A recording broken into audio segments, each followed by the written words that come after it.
Video game seringkali sama seperti film, dalam hal yang simple justru yang kadang meledak digandrungi orang. Game-game kayak Flappy Bird, Pac-Man, Among Us nggak punya grafis hyperrealistis, nggak pakai mekanik dan konsep gameplay yang ribet. Tombol inputnya sederhana, tapi begitu adiktif sehingga jadilah merakyat. Kalau mau narik ke belakang, kita akan menemukan Tetris yang sudah booming sejak penciptaannya tahun 1984. Tetris menjadi game paling banyak terjual kedua setelah Mario. Padahal, game itu isinya cuma balok-balok yang bisa kita putar-putar untuk disusun. Kita mendapat skor kalau berhasil menyusun balok dalam satu garis, membuat balok-balok itu menghilang, menyisakan tempat untuk jatuhan balok berikutnya yang harus kita susun. Gitu terus. Aku masih ingat waktu kecil, ngerasa heran kok tumben orang tuaku mau membelikan Nintendo, padahal beliin mainan aja pelit biasanya. Dan itu ternyata bukan karena mereka mau manjainku dengan Mario, tapi karena mereka pengen main Tetris. Bayangin, bahkan di kota kecilku saja, Tetris itu populer, walaupun memang datangnya agak telat di tahun 90-an. Tua muda mainin Tetris, gamebotnya yang bisa bersuara ngebego-begoin pemain pun laku di toko-toko. Nah, baru setelah nonton Tetris karya John S. Bart ini, aku kepikiran, kalau gamebot Tetris itu ternyata bisa jadi palsu semua. Karena memang dari sini tuh disebutkan bahwa masalah lisensi Tetris amat sangat pelik. Tetris memang bukan kayak game Mario Bros, bukan game petualangan yang punya cerita. Jadi make sense kalau film tentang game ini bakal bercerita tentang kejadian seputar pembuatannya, ya kan? Tentang perebutan hak jual dan lisensi pembuatan. Sayangnya si Bart lupa bahwa seringkali ada hal yang simpel yang justru meledak. Dalam usahanya bikin game Tetris jadi bahasan film yang menarik, sutradara bablas membesar-besarkan banyak hal. Dia berusaha menjual peliknya masalah lisensi dengan terlalu berlebihan, unnecessarily, sehingga hal-hal grounded dari ceritanya tertutupi.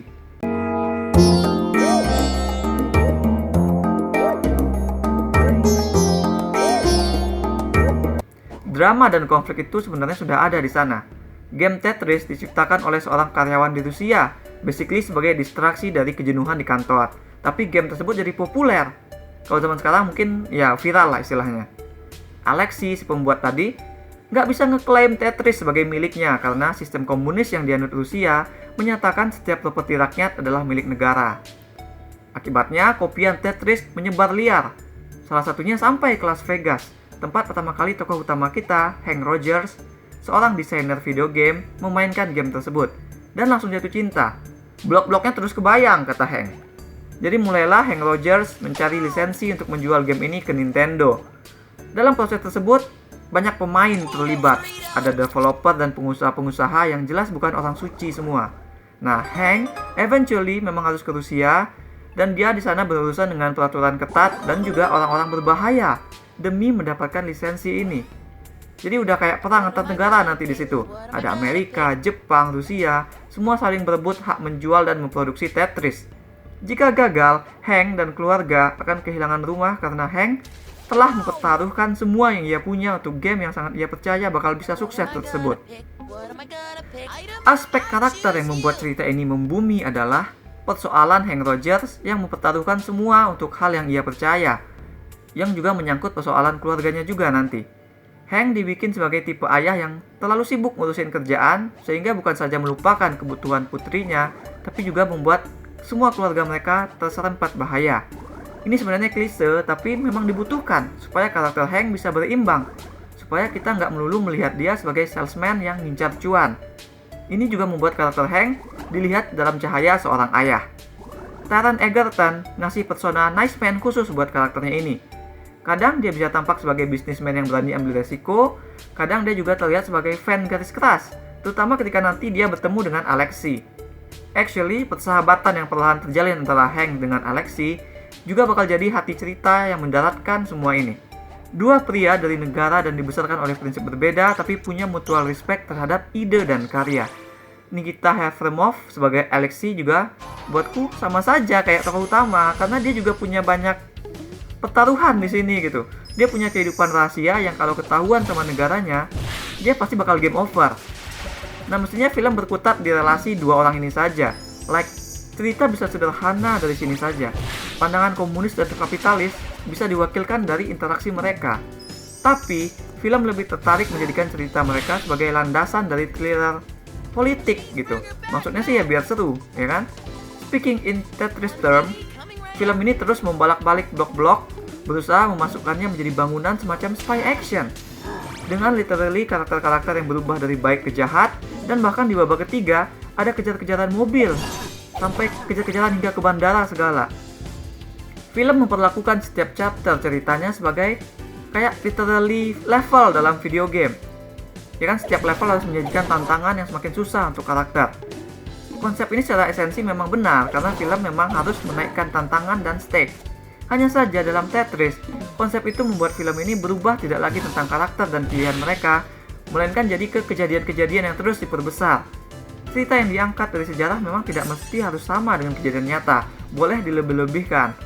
Tetris, however, menjadikan kisah perebutan game Tetris menjadi lebih sensasional, menjadi terlalu bergaya Hollywood, dan dalam prosesnya menjadikan karakternya jadi satu dimensi.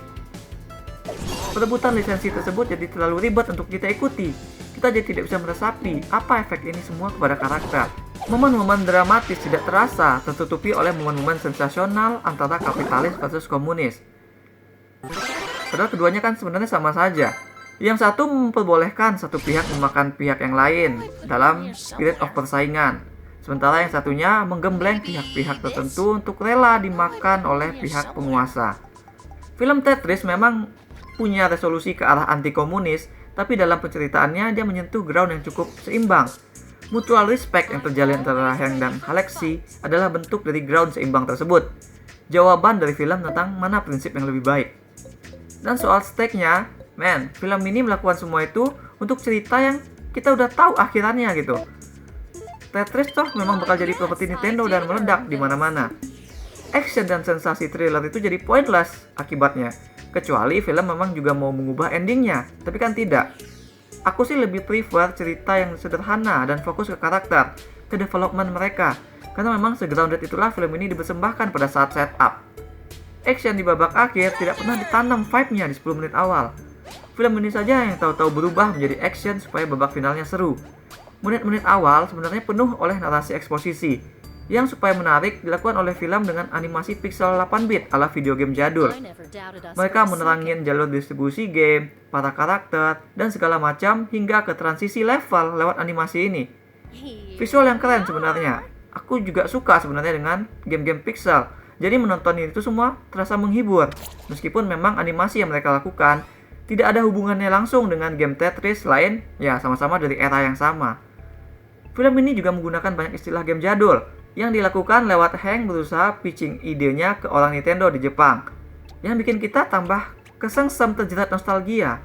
Momen-momen itu terasa menghibur, nggak bikin eksposisi menjadi bosenin, dan yang terpenting tidak mengganggu karakter, melainkan muncul sejalan dengan mereka.